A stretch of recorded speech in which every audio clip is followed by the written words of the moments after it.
Namo Buddhaya. Namo Buddhaya. Selamat datang di podcast Ruang Tamu RRI Malang. Pada kesempatan yang berbahagia ini sudah hadir narasumber kita Bapak Suwono SAG. Pada kesempatan ini kita akan membahas topik kita yang sangat menarik, yaitu Wesaka Sananda. Baiklah, pada kesempatan ini langsung saja kita perkenalkan Bapak Suwono ini adalah sebagai penyuluh agama Buddha Kota Batu. Nah, bagaimana kabarnya Bapak Suwono? Aduh, sehat Bu Rini. Nah, yang Dan penting, bahagia yang oke, penting itu. sehat apanya Pak? Sehat kantongnya juga ya Pak ya? Dua-duanya harus sehat. Sehat jasmaninya, sehat pikirannya, sehat kantongnya. Nah, ini yang penting ya Bapak ya. Iya. Nah, pada kesempatan ini Bapak kita akan berbincang mengenai Wesaka Sananda, yang mana Wesaka Sananda ini adalah digagas oleh program yang digagas oleh Dirjen Bimas Buddha, Ya, Kementerian Agama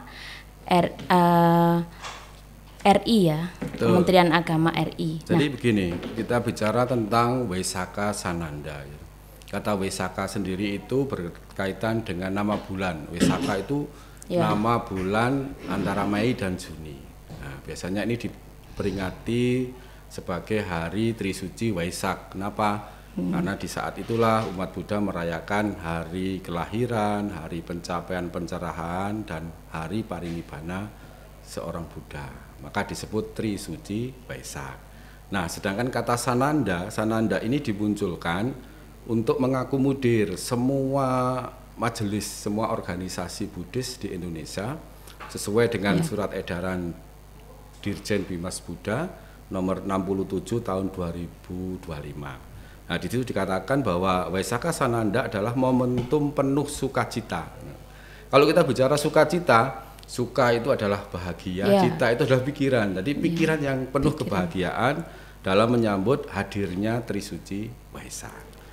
Nah, kata-kata Wesaka Sananda inilah kemudian diharapkan mau mempererat atau mampu untuk mempererat antara berbagai majelis, berbagai sekte Buddha di Indonesia, sehingga menjadi gerakan yang sama.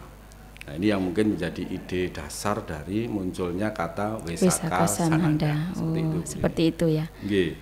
No. Ya, apa ruang lingkupnya dari Wesaka Sananda itu Bapak? Iya, kalau boleh saya katakan Wesaka Sananda ini dibagi menjadi 3 ruang lingkup ya. Yang pertama adalah kegiatan sebulan pendalaman Dhamma, yang kedua kegiatan ekoteologi, dan yang ketiga kegiatan sosial. Nah, kita coba kupas satu-satu Bu Rini. Sesuai dengan edaran Dirjen ini, apa yang harus dilakukan oleh umat Buddha. Nah, dalam kegiatan pertama atau ruang lingkup Sananda ini, Wesaka Sananda ini, dalam sebulan ini umat Buddha diharapkan memperdalam Dhamma. Jadi tadi kalau dikatakan Dhamma itu ada konteksnya ajaran ya. Ajaran yang disampaikan oleh Buddha, kemudian kita coba dalami secara menyeluruh. Nah, apa yang harus didalami? Yang pertama adalah diadakanlah pembacaan misalnya Parita Suci di wihara, di cetya, kemudian di kampus Buddhis itu diadakan. Sekolah-sekolah Buddhis juga bisa menyelenggarakan ini. Artinya tidak hanya mencakup pada majelis salah tertentu. Jadi bukan hanya bicara masalah parita, bisa juga mantra, sutra dan sebagainya itu bisa dikumandangkan selama sebulan menjelang Waisak. Namanya disebut dengan sebulan pendalaman Dhamma. Nah, selain itu juga ada pembacaan Dhammapada. Nah, dalam Dhammapada ini adalah bagian dari kitab Tripitaka, khususnya Khuddaka Nikaya, Khuddaka Pata. Nah, di situ ada Dhammapada, ada syair-syair istimewa di situ yang biasa kita renungkan bersama.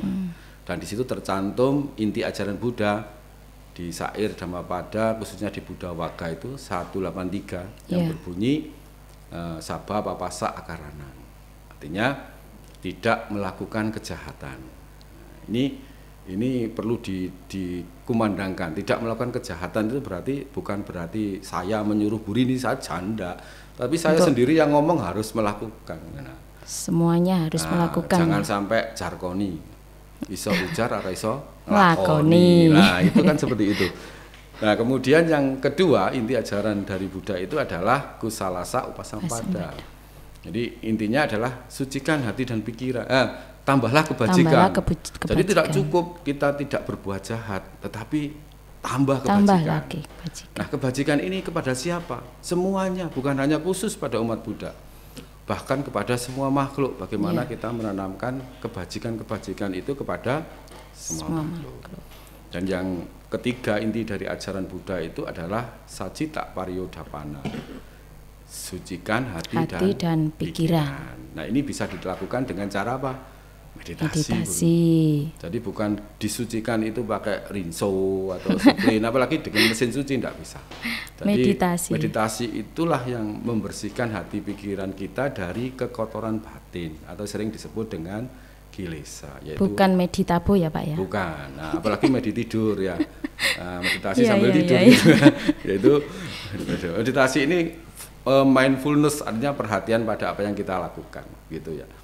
Nah, kemudian gerakan dari sebulan pendalaman Dhamma itu ada lagi yang baru, namanya gerakan Wikala Bhojana. Ya. Wikala Bhojana itu tidak makan setelah tengah hari. Nah, kayak hari ini, Bu Rini nanti setelah jam 12 ya tidak boleh makan. Ya, puasa. Kita itu puasa. Yang bisa melakukan seperti itu. Ya. Jadi ada gerakan Wikala Bhojana. Tidak makan setelah tengah hari. Sampai kapan? Besok pagi. Kalau aturan zaman Sang Buddha dulu dikatakan ketika tanah itu sudah bisa dilihat warna tanahnya. Berarti jam berapa itu Pak? Perkiraan kalau sekarang ini kan sudah zaman-zaman ada jamnya sekitar jam 6, itu sudah bisa mulai untuk makan lagi ya? Makan. Ya. Gitu. Jadi makannya cukup 2 kali Bu ini jam 6 sama jam 11. Ya. Jam 12 sudah tidak boleh makan makanan yang berat, istilah makan yang mengenyangkan. Minum boleh ya Pak? Boleh minum, tetapi tidak boleh minum yang mengandung istilahnya kalori yang membuat kita kenyang. Suatu contoh air susu, jus itu ya, kadang orang ngakali ya. Nah, kalau nggak boleh minum, bagaimana kalau minum jus Pak? Kan itu bisa, namanya juga minuman gitu ya. Jadi minum gitu. Nah, ini ya, tapi yang pada intinya menjalankan Wikala Bhojana itu adalah pada titik pengendalian diri. Gitu. Jadi kalau kita merasa tidak haus, ngapain harus minum kan gitu. Nah, kecuali kalau kayak Bu Rini tadi mungkin mau ngomong aja suaranya sudah serak-serak ya, perlu didorong dengan air minum. Jadi sesuai kebutuhan. Sesuai kebutuhannya Pak ya. Kemudian ada gerakan Atasila di hari Uposatha. Nah, kalau Atasila ini mungkin apa ya? Kalau di umat lain puasa ya Pak ya? Iya, jadi ada sebutan Atasila. Tapi kalau dikatakan puasa itu ada kata namanya sikapadang. Tekad untuk melatih diri menghindari. Ada 8 yang harus dihindari. Nah, kita uraikan ya. Apa saja Pak? Yang pertama adalah melatih diri untuk tidak melakukan pembunuhan makhluk hidup. Yang pertama. Nah, di makhluk hidup itu oleh misalnya kepingin ayam. Semut ya nggak boleh ya Pak ya. Nyamuk juga nggak boleh. Jadi kalau biasanya kita ada nyamuk langsung hajar, wah gitu. Nah, ketika kita menjalankan Atasila, ya dilus-lus. Nah, kalau bisa dihindari, diusir. Jadi tidak menyakiti, sekecil apapun. Kemudian yang kedua dikatakan melatih diri atau sering disebut Adina Dana Wiramani Sikapadang sama Diami, itu melatih diri menghindari mengambil barang yang tidak diberikan. Ini laku yang paling sederhana Bu. Di rumah bisa itu dipraktekkan. Karena kalau kita terbiasa mengambil barang yang tidak dibelikan, ya lama-lama besar mengambil barang yang lebih besar. Nah, muncullah kebiasaan mengambil miliknya orang, mengambil ya barang-barang yang mungkin bukan haknya gitu ya. Seperti itu. Ya, mencuri lah katakanlah nggak boleh. Itu, ya. Mencuri, merampok, bahkan yang mungkin mencuri yang tidak kelihatan seperti korupsi dan sebagainya, itu kan satu praktek yang memang sebetulnya berjalan karena kebiasaan. Nah, kebiasaan apa? Misalnya anak-anak kita kecil, kita punya uang sebagai seorang ibu kan punya cinta kasih, uangnya taruh di selorokan gitu ya. dilaji ya, bahasa Inggrisnya laji ya. Seloroan. Seloroan. Dilaji, itu nanti enggak ada yang ngerti itu seloroan. Dilaji misalnya. Nah, padahal itu kan sudah kebiasaan, misalnya ngambil sendiri terus gak ngomong, akhirnya ibunya nyari-nyari, uangku itu kemarin udah 50.000 kok sekarang tinggal 10.000. Nah, ini kan sudah termasuk latihan mengambil kebiasaannya. Maka kebiasaan itu harus diajarkan kepada anak bagaimana mengambil itu, tapi harus bilang sama orang tua. Iya. Nah, kemudian yang ketiga namanya Abrahmacharya Wiramani Sikapadang Samadhyami, yaitu melatih diri untuk hidup sebagai seorang brahmana. Nah, ini untuk khusus ya, selain kehidupan seksual yang melanggar tidak boleh dilakukan, punya suami atau istri misalnya melakukan perselingkuhan juga dihindarkan. Terus juga meskipun suami istri pada saat menjalankan atasila tidak boleh ya Pak ya, tidak boleh. Apa, Bu? Tidak boleh melakukan hubungan suami istri maksudnya. Ya, seperti itu. Ya. Jadi selama menjalankan atasila ini kita sebagai umat Buddha ya tidak melakukan hubungan selayaknya suami istri meskipun sebagai seorang suami istri yang istilahnya mengendalikan diri benar-benar. Mengendalikan nafsu. Iya, mengendalikan nafsu kita. Itu yang ketiga, yang keempat. Berat juga ya Pak ya? Ya. Berat enggak? Kalau sudah kebiasaan enggak Bu ini. Yang keempat itu Musawada Wiramani Sikapadang Samadhyami, melatih diri untuk menghindari diri dari ucapan yang tidak benar atau berbohong. Ya. Nah, ucapan itu kan menjadi enak didengar ketika disampaikan dengan penuh cinta kasih, tepat waktu, tidak menyakiti, tidak melukai, itu enak didengar Bu. Nah, kadang itu ada orang itu omongannya halus tapi masuk ke dalam hati. Nah, nyelekit bahasa Inggris ya. Bahasa Inggris nyelekit itu ya. Tapi kalau kita bicara masalah kedepannya itu melatih ucapan benar, ini pernah ada cerita. Dulu ada penggembala itu supaya mendapat perhatian masyarakat, dia teriak-teriak, penggembala domba teriak-teriak, katanya ada serigala, tolong ada serigala. Oh iya. Rakyatnya datang, masyarakat itu membantu, ternyata tidak ada serigala di situ. Bohong dia ya. Ya, itu pertama kali, 2 kali begitu dilakukan. Akhirnya masyarakat itu masih percaya, datang juga. Nah, setelah dia merasa dibohongi 2 kali, yang ketiga kali, nah dia teriak tolong. Nah, bener-bener ada serigala datang. Akhirnya dia bersama dombanya habis dimakan oleh serigala. Nah, ini salah satu contoh kebiasaan berbohong itu tidak baik. Nah, gitu, jangan dilakukan. Nah, kemudian yang kelima Surameraya Maja Pamadatana Wiramani Sikapadang Samadhyami, melatih diri tidak makan atau minuman yang menyebabkan kemabukan atau lemahnya kesadaran. Nah, ini penting. Nah, ini kan juga obat-obatan terlarang itu termasuk narkoba itu tidak boleh. Ya. Kalau rokok itu boleh enggak Pak itu kira-kira? Sebetulnya prinsipnya pada pengendalian diri. Karena merokok itu menyebabkan ketagihan. Mungkin tanya aja kepada yang merokok gitu ya. Kalau enggak ngerokok, kalau enggak ngerokok itu mumet katanya. Inspirasi enggak keluar Pak. Kayak gitu ya. Jadi latihan puasa itu tidak merokok itu adalah untuk mengendalikan diri. Nah, yang ada muncul adalah emosi saja itu nanti. Nah, berarti pas selama kita atasila ini para lelaki itu tidak boleh merokok ya Pak ya? Ya harusnya seperti itu. Ya harusnya. Tapi kan ada argumen-argumen lain kadang itu ya. Nah, ya kita maklumi lah karena ini sifatnya adalah sikap padang. Kemudian yang keenam seperti tadi gerakan Wikala Bojana. Jadi tidak makan setelah tengah hari sudah kita jelaskan tadi ya. Nah, yang ketujuh ini agak berat Bu. Namanya Nacak Gita Wadita Wisukadasana Malaganda Welepana Dharana Mandana Wibu Sanatana. Tidak memakai perhiasan, tidak mempercantik diri untuk yang perempuan, yang laki-laki juga begitu. Tidak memakai perhiasan, wangi-wangian, parfum nggak boleh ya Pak. Tidak menari, tidak menyanyi. Waduh, ini berat, agak berat ini. Bu ini sukanya karaoke. Ya ini juga, tetapi saya ini menghindari. Kata sikap padang itulah sebetulnya kuncinya pengendalian diri, melatih diri. Jadi bukan nanti kalau saya melakukan dapat hukuman enggak. Ya, pada akhirnya hanya kegagalan yang kita terima. Kegagalan mengendalikan diri dari nafsu-nafsu duniawi, menyanyi, menari, menggunakan perhiasan, kecantikan dan sebagainya itu. Ini yang dilatih selama menjalankan atasila.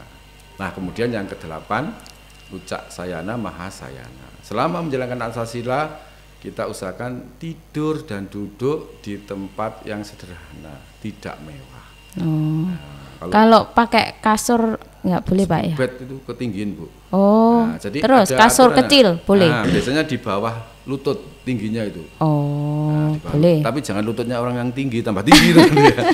Lututnya anak-anak mungkin ya. Iya, intinya sederhana ya, tidur di tempat yang tidur di tempat yang sederhana. Nah, dalam rangka untuk melatih tadi pengendalian diri. Biasanya orang tidur di bawah ini bebas dari gangguan-gangguan gaib, Bu. Gangguan gaib. Loh iya, katanya itu kalau orang itu yang suka mengirim hal-hal buruk itu biasanya lewatnya seatas lutut. Berarti tidak nyampe ya kalau kita kalau tidur di bawah berarti lewat atasnya Bu, gitu loh. ini ada konsep seperti itu. Nah, kemudian gerakan dari sebulan pendalaman dhamma yang terakhir adalah dhammatalk, atau kita berbicara tentang ajaran kebenaran. Jadi kalau ke wihara, ke cetya, bicara seperti ini, kita dalam ini yang kita bicarakan adalah masalah kebenaran-kebenaran. Masalah dhamma, usahakan di wihara tidak membicarakan masalah-masalah yang berbau ucapan yang tidak benar, gosip. Nah, tapi kan biasanya digosok makin sibuk ya. Nah, itu yang biasanya menjadi ini para wanita biasanya Pak. Tapi ya tidak menuntut kemungkinan para pria juga gitu. Para pria sekarang lebih bisa berperan itu. Nah, ini untuk menjadikan kegiatan ruang lingkup yang pertama Bu ini. Jadi ada pembacaan parita, dhammapada, gerakan wikala pujana, sama atasila dan dhammatalk. Ya, terus ruang lingkup yang kedua Bapak? Lagi ini lanjut Bu ya? Iya lanjutlah. Sampai biar jelas. Ruang lingkup yang kedua dalam Wesaka Sananda yang disampaikan oleh Dirjen itu adalah konsep ekoteologi. Tadi ini kan ke dalam Bu, melatih diri, batin kita untuk individu, menggembleng diri selama 1 bulan sebelum merayakan Waisak. Nah, ini sekarang konsep ekoteologi, mengajarkan bahwa menjaga bumi bukan sekedar upaya ilmiah, bukan hanya menanam, tapi ini adalah sebuah kebijakan negara, tetapi juga merupakan bagian dari spiritualitas dan ibadah kepada Tuhan, kepada alam semesta. Nah, ini mendekatkan kita manusia dengan alam. Karena kita tidak bisa hidup tanpa alam, Bu. Coba kalau kita acuh dengan alam misalnya, atau tidak memperhatikan alam. Ketika kita butuh air, kita tidak menanam pohon, maka sumber air akan berkurang. Nah, kita kesulitan air. Maka ada gerakan-gerakan dalam ekoteologi ini yang dianjurkan dalam kegiatan Wesaka Sananda. Yaitu yang pertama adalah penanaman pohon. Ini ada himbauan juga dari Pak Menteri Agama kaitannya dengan Hari Bumi. Hari Bumi ya, tanggal 22 kemarin ya. Hari Bumi 22 Mei kemarin. Itu ada gerakan. Kok 22 Mei sih Pak? 22 Mei ya. 22 April. Mei-nya belum.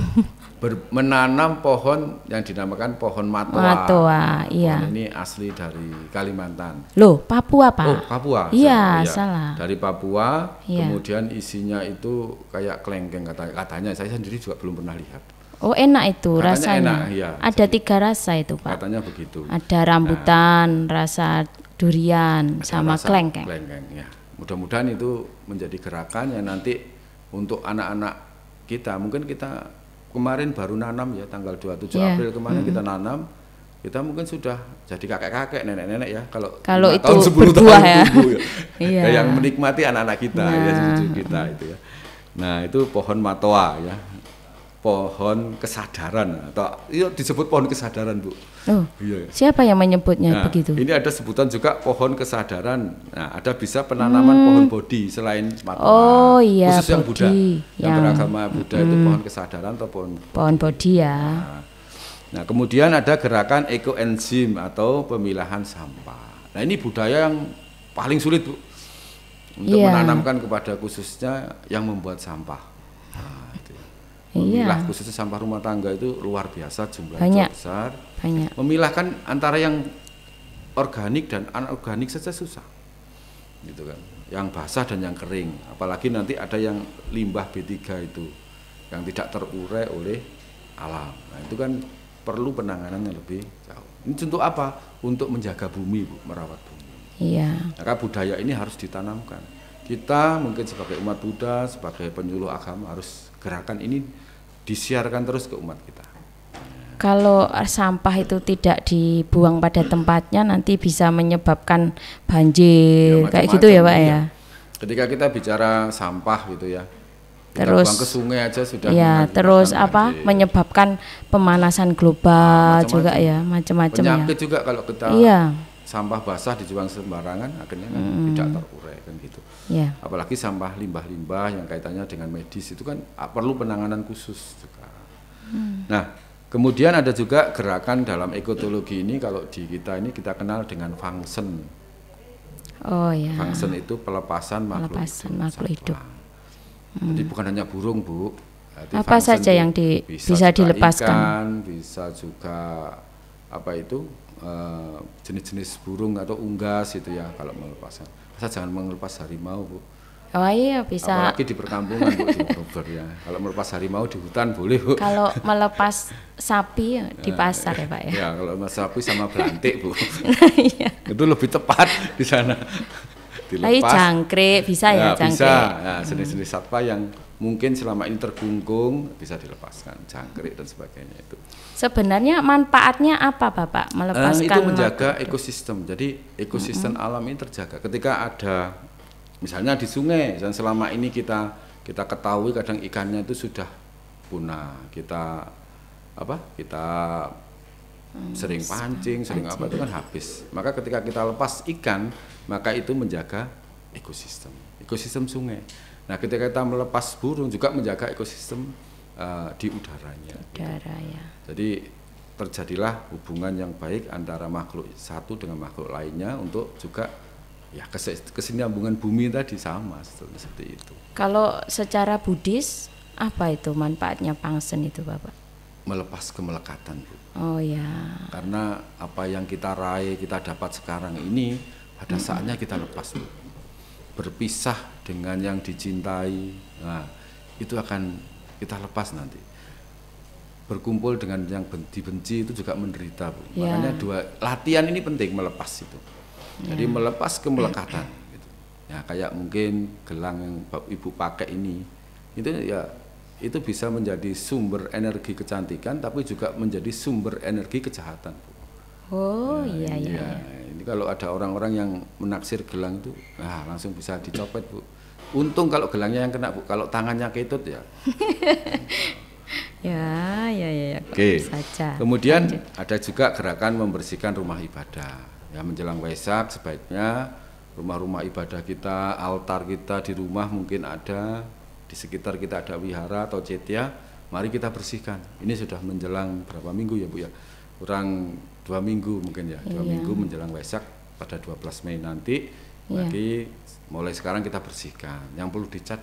Ya kayak kemarin yang dilakukan oleh Dharma Duta Malangkuya itu mengadakan gerakan merawat wihara. Mengecat wihara di Wihara Ampel Gading agar nanti ketika hari raya Waisak Bapak. Ya, di Dampit Ampel Gading itu kalau Dampitnya itu pengecatan, Ampel Gading kemarin penanam pohon. Nah, dua-dua ini bergerak sama supaya nanti ketika Waisak bisa kita beribadah dengan tenang dan nyaman.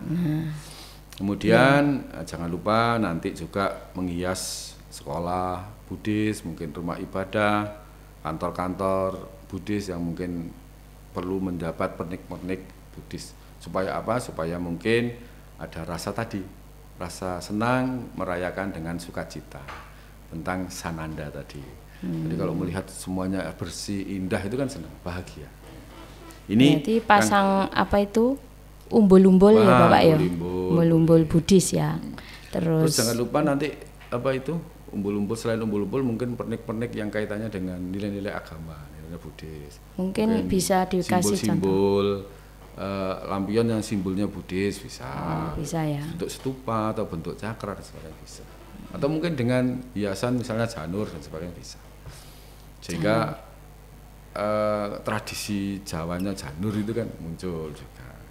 Kalau ada kan itu. Kalau ada. Kalau yang mau jadi mantan ya janur melengkung, Bu. Kalau ada yang bisa bikin, Bapak. Iya. Nah itu juga untuk bisa. Latihan. Nah ini kegiatan yang kaitan dengan ekologi, Bu. Yang kedua tadi yang Terus penting. lingkup yang ketiga? Lingkup yang ketiga adalah kegiatan sosial. Nah, ini menghimbau kepada seluruh stakeholder, seluruh pimpinan atau lembaga atau majelis, pimpinan wihara untuk juga mengadakan kegiatan sosial. Ini membuktikan kepedulian kita selain tadi pada diri, mulai awal tadi, kemudian kepada alam, nah ini kepada sesama manusia. Ya. Nah, kegiatan sosial itu bentuknya apa bentuknya saja? bisa misalnya mengadakan kegiatan donor darah, pengobatan gratis, atau mungkin pembagian sembako dan sebagainya. Atau bisa juga untuk menghimpun dana itu mengadakan kegiatan pindah patah misalnya, untuk menghimpun dana makanan, kemudian makanan itu dikumpulkan dan dibagikan kepada yang membutuhkan. Ya mungkin bisa saja ke panti asuhan gitu ya. Panti jompo, semua bisa merasakan kebahagiaan seperti kita merasakan bahagianya Waisak. Kemudian ada satu lagi bisa dilakukan, yaitu melakukan karya bakti atau tabur bunga di Taman Makam Pahlawan. Ini apa? Untuk wujud cinta kita ini sebagai bangsa Indonesia, bangga terhadap para pahlawan yang telah berjuang.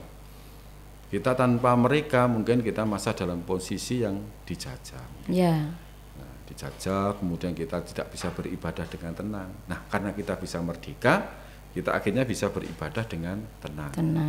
Bisa hidup saling menghargai satu sama lain, bisa bertoleransi, bisa saling menyayangi tanpa membedakan suku, agama, ras dan golongan. Ini inti ajaran Buddha begitu. Makanya doa yang paling mudah di Buddha itu kan Sabisata Bhavantu Sukhitata. Semoga semua makhluk hidup berbahagia. Semua tanpa terkecuali, baik yang nampak maupun yang tidak nampak.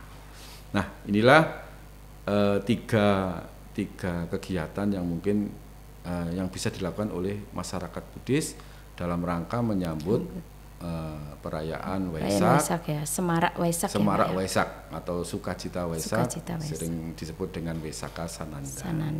Nah, ini sifatnya himbauan, lakukan dengan kesederhanaan, lakukan dengan nilai-nilai kepedulian, nilai-nilai yang penuh kasih kepada siapapun. Nah, ini kaitannya dengan Waisaka Sananda. Ya. Bapak, kita kan bertugasnya di Malang Raya ya Pak ya? Iya, betul. Panjenengan di Kota Batu, saya di Kabupaten Malang. Ya. Dengan himbauan Dirjen ini, apa yang sudah dilakukan di Malang Raya ini Pak? Ya, sejak himbauan ini dilakukan, saya lihat di berbagai wihara itu yang melakukan yang banyak adalah sebulan pendalaman Dhamma. Jadi di wihara Cetya itu sudah melakukan. Bahkan tiap hari kalau saudara kita mengadakan selama 1 bulan penuh Ramadan itu mungkin kita juga SPD namanya sebulan pendalaman Dhamma. Nah, di situ ada belajar Parita, Dhammapada, Dhammatok, kemudian ada juga belajar sutra, mantra dan sebagainya. Nah, ini yang saya lihat di Malang Raya geraknya itu luar biasa. Nah, kemudian selain itu dikaitannya dengan ekoteologi tadi, nah, sudah ada juga gerakan penanaman pohon, yaitu di Wihara Budara Tanah Ampel Gading kemarin, tanggal 27 April.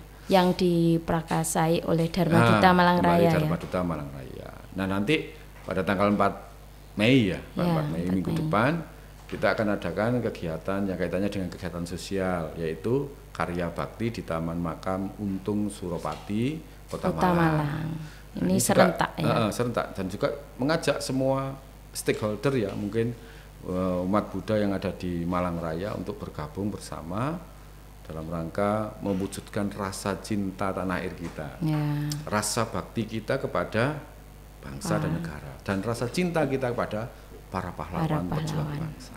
Nah, ini sudah dilakukan. Nanti ada juga kelompok yang mengadakan saling mengunjungi yang sering disebut safari Waisak. Iya. Jadi dari wihara satu ke wihara lain saling berkunjung. Untuk apa? Memastikan teman-teman di sana juga menjalankan sebulan pendalaman Dhamma. Itu rutin dilakukan ya di Malang Raya ya Pak? Iya, rutin dilakukan. Jadi mungkin itu yang digagas oleh KBTI. KBTI ya. Jadi ada dari keluarga besar Theravada Indonesia. Itu kegiatan yang dinamakan Safari Waisak. Tapi biasanya kita selang-seling. Jadi tahun ini Safari Waisak, tahun berikutnya itu Dhammasanti atau perayaan. Sekarang sering disebut Sanipata gitu ya. Sekarang ditubah jadi kata Dhammasanti Waisak menjadi Sanipata Waisak. Sanipata sama artinya berkumpul untuk melakukan kebaikan secara bersama. Nah, ini adanya. Ya, saya kira itu mungkin. Ya. Selanjutnya kita pada tahun ini kan Waisak ke 2569 Buddhis Era ya Pak ya. Betul. Apa tema pada Waisak kali ini Bapak? Mohon bisa dijelaskan. Iya, kalau kita bicara tema Waisak, kemarin Kementerian Agama melalui Direktorat Jenderal Bimbingan Masyarakat Buddha sudah bermusyawarah dengan perwakilan umat Buddha Indonesia dan Permabudi, Persatuan Umat Buddha Indonesia ya. Bersama Bapak Walubi juga ya. Walubi dan Permabudi. Nah, itu menetapkan tema besar. Jadi tema ini yang digagas bersama. Temanya adalah tingkatkan pengendalian diri dan kebijaksanaan mewujudkan perdamaian dunia. Nah, jadi kembali tadi pengendalian diri gitu ya. Nah, dalam SPD itu ada nilai-nilai pengendalian diri sehingga muncul panya atau kebijaksanaan. Kalau pengendalian diri itu sering disebut dengan samvara, yaitu pengendalian dari pikiran, ucapan dan tingkah laku. Nah, sila ya. Menjalankan sila, samadhi, mengembangkan bakti dan sebagainya. Sehingga nanti muncullah pengendalian diri, muncul banyak gitu ya. Ini tema besar. Jadi tema yang dikeluarkan oleh pemerintah yang disepakati bersama oleh Walubi dan Permabudi. Kemudian ada sub-sub tema. Sub-sub tema ini dikembangkan dari masing-masing majelis, masing-masing sangga. Oh, punya tema sendiri-sendiri. Sub-tema, jadi bukan tema. Sub-temanya adalah yang pertama kebijaksanaan dasar keluhuran bangsa. Ini biasanya dari KBTI ini ya, kebijaksanaan dasar keluhuran bangsa. Kemudian ada lagi tema tingkatkan mawas diri dan kebijaksanaan untuk Buddha Sasana lestari berkembang dan maju. Nah, ini subtema yang kedua. Subtema yang ketiga adalah pengendalian diri membawa kedamaian dunia. Subtema yang keempat semangat bersama untuk Indonesia maju. Sama dengan tujuan Astacita ya, Astacita dari pemerintah kita.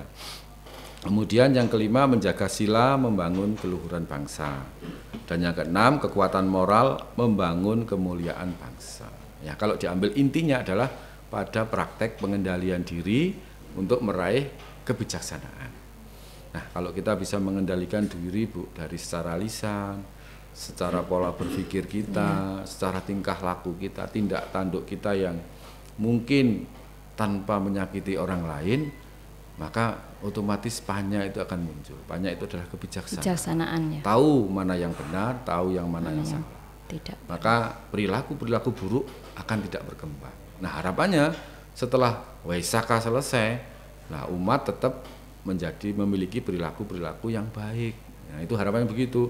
Bukan hanya pas Waisaka Senanda terus prakteknya api-api, setelah atasila ajur-ajuran. Nah, ini tidak boleh.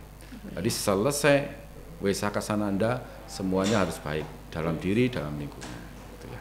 Oke Bapak, waktu kita tinggal 2 menit lagi. Mungkin apa yang bisa Bapak sampaikan ya, statement terakhir kepada umat kita, umat Buddha khususnya di Malang Raya. Bagaimana istilahnya merayakan Waisak harus seperti apa? Silakan. Ya, untuk yang terakhir ya, pesan saya kepada seluruh umat Buddha di Indonesia khususnya di Malang Raya. Mari kita rayakan Waisak ini dengan sukacita. Kata sukacita adalah pikiran yang penuh bahagia. Pikiran yang penuh bahagia itu adalah pikiran yang terkendali, ucapan yang terkendali, perilaku juga yang terkendali. Mari kita bangun dalam Waisak ini kesederhanaan, kepedulian. Terhadap siapa? Peduli kepada sesama dan peduli pada alam semesta. Dengan begitu ada keseimbangan antara perilaku diri, perilaku sesama, dan perilaku dengan alam semesta. Nah, saya sekali lagi, mari kita rayakan dengan kesederhanaan dan rasa kepedulian dengan sesama. Nah, selamat Waisak untuk semuanya. Ya, nah, mari kita ucapkan ya selamat Hari Raya Waisak yang ke 2569 Buddhis Era. Semoga membawa berkah, kedamaian dan kebahagiaan. Baik, demikian podcast seputar Hari Raya Waisak. Terima kasih saya sampaikan kepada Bapak Suwono yang sudah membersamai kami ya, semoga membawa berkah ya Pak ya. Sadu. Nah, sadu. Semoga semua makhluk hidup berbahagia, sabe sata, bawantu sukitata. Sadu. Namo Buddhaya. Namo Buddhaya.